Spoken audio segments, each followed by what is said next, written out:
Olá, pessoal, tudo bem com vocês? Espero que todos estejam muito bem. Eu sou a professora Yara e vou falar com vocês a respeito de função quadrática. Neste vídeo, vamos falar sobre o esboço do gráfico. Então, basicamente, a gente vai pegar todas as informações de função quadrática e reverter isso num gráfico, ok? E quando eu falo esboço, eu não estou preocupada com uma escala, né? Minha representação aqui não é milimetrada, é apenas uma noção de como esses dados vão ficar dispostos em um gráfico, ok? Acompanhem comigo o exemplo que eu trouxe para vocês. Olha só, eu trouxe a seguinte função: f de x igual a x² menos 5x mais 4. Então, para a gente começar, eu preciso fazer a determinação das raízes, ok? Se você tiver um pouquinho de dúvida, você pode voltar nos vídeos de raízes e assisti-los quantas vezes você quiser, até você conseguir compreender bem. Eu fiz vários exemplos, ok? Então, para a gente fazer as raízes, eu vou começar pelo delta, ok? E esse delta também vai ser utilizado nas coordenadas do vértice. Então, é um cálculo que a gente vai utilizar em mais de uma vez. Então, olha só. Delta é representado por b ao quadrado menos 4ac. Então, a gente vem aqui e começa a substituir. O b, então, menos 5 ao quadrado, menos 4 vezes o a é 1 e o c é 4. Tá? E aí, finalizando, menos 5 ao quadrado é 25, 4 aqui vezes 4, né? O menos 1 à frente é o menos 16, e tudo isso aqui vai dar 9, certo? Que inclusive é um valor que possui raiz exata. Muito bem, vamos fazer a fórmula resolutiva, que diz que x é igual a menos b, mais ou menos raiz de delta sobre 2a. Então, menos b, menos com menos, mais, vou colocar o 5, mais ou menos a raiz de delta, que é a raiz de 9, sobre 2a, que é 2 vezes 1. Ok? Aí, essa primeira parte ficará, então, 5 mais ou menos 3 sobre 2a, que é 2. Ok? Vamos continuar aqui e organizar o nosso espaço para apresentar esses dados aí, tá?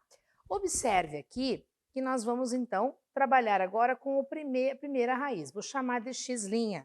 Então, 5 mais 3 sobre 2. 5 mais 3 é 8, não é isso? 8 sobre 2, eu tenho 4. Pessoal, isso significa que eu já tenho o primeiro ponto cartesiano, ou seja, 4 e 0. Lembra que quando a gente resolve a raiz, na verdade, o y a gente chama de 0, tá? E aí o x duas linhas vai ficar 5 menos 3 sobre 2.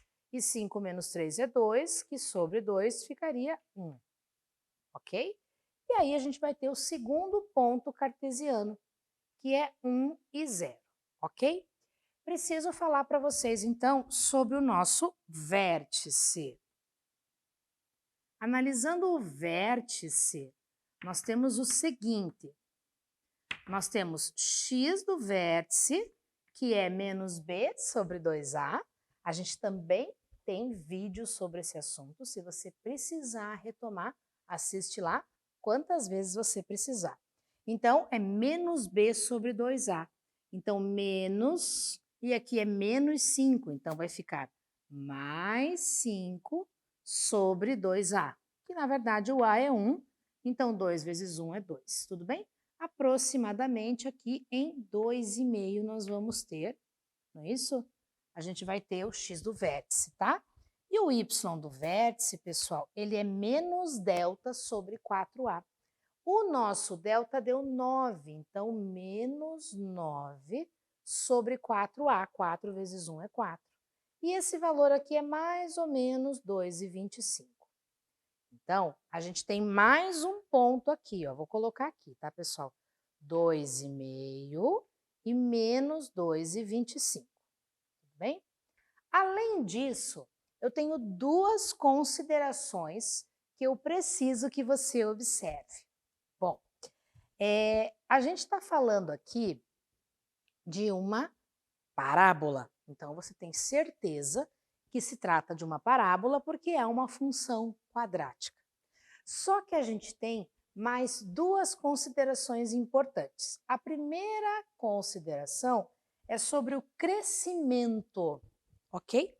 Olhando para essa função, e a gente vai falar aqui especificamente, na verdade, da concavidade. Então, a concavidade vai ser, obviamente, como A é 1, a concavidade ela vai ser voltada para cima. Ok? E aí a gente vai ter o termo independente, que ele é o ponto que intercepta aqui, ó, pessoal, o eixo vertical. Ele sempre vai ser o elemento que está sozinho. Então, vou tentar compilar tudo isso aqui num gráfico. Como que a gente faz para montar um gráfico desse conteúdo? Olha só, a gente vai dar uma analisada prévia nos pontos que a gente tem. Porque quando você fala de um plano cartesiano, ele tem 4 quadrantes. E é possível que você tenha um gráfico que está mais à direita, mais à esquerda, mais acima, mais abaixo, ou um pouco em cada região. Para isso, a gente vai ter que analisar os valores. Então, observe em x, eu tenho 4, 1 e 2,5. Percebe que os valores em x são todos positivos. Isso quer dizer que o nosso gráfico estará mais à direita. Olhando agora verticalmente, ó, 0 e menos 2,25. Então, um pouquinho vai ficar na porção negativa. Então, no meu esboço gráfico, eu vou ter algo mais ou menos assim. Ok? Mais ou menos, né? É só uma estrutura prévia. Eu estou representando aqui um eixo cartesiano, agora eu venho aqui e faço o outro eixo cartesiano, certo? Dessa forma, como você pode ver, eu vou finalizar com o esboço do gráfico. Pessoal, isso aqui é só um esboço, então eu não estou preocupada com o intervalo entre os pontos. Mas eu preciso que você saiba que na prática eles estão escalados, ok? Então, eu vou colocar apenas a estrutura. Veja, duas raízes 1 e 4 e o vértice logo ao centro. Então, eu terei algo mais ou menos assim, como você pode ver. Vou marcar os pontos importantes para você estudar aqui comigo. Olha só, esse aqui é a primeira raiz, que é o número 1, certo? Ok? A segunda raiz, aqui, ó, é o valor 4. Como você pode observar, aqui você tem a coordenada do vértice, tá? Então, você tem o x do vértice e o y. Aqui não está em escala, mas é o menos 2,25, como você pode ver aqui. Este ponto aqui é o 2,5, tudo bem? E aí, quero te dar uma dica final aqui. Tá vendo esse ponto aqui que eu circulei e chamei de termo independente? Ele é sempre a coordenada que intercepta o eixo vertical. Então, eu tenho certeza absoluta que esse ponto aqui vale 4. Olha só quanta dica importante. Aqui também vamos complementar, é y, é x. Eu posso falar também de situações, aplicar isso aqui em problemas, tratar isso aqui como variáveis conhecidas. Mas eu preciso que você entenda uma estrutura. A parábola, de maneira algébrica, ela é infinita. A gente diz que essa estrutura aqui, ela vai infinitamente, né, continuar, estes braços da parábola ali, ok? Essa é a estrutura mínima dela. Inclusive, neste caso em especial, como a concavidade é voltada para cima, nós vamos ter uma estrutura que a gente chama, nesse caso, de ponto mínimo. Diferentemente de se eu tivesse uma concavidade voltada para baixo.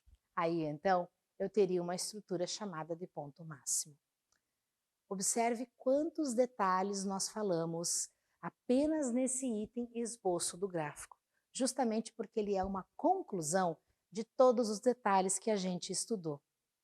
Reveja os vídeos quantas vezes você precisar para que você fixe a informação sobre as nossas funções quadráticas. Siga sempre essas dicas e você vai acertar sempre.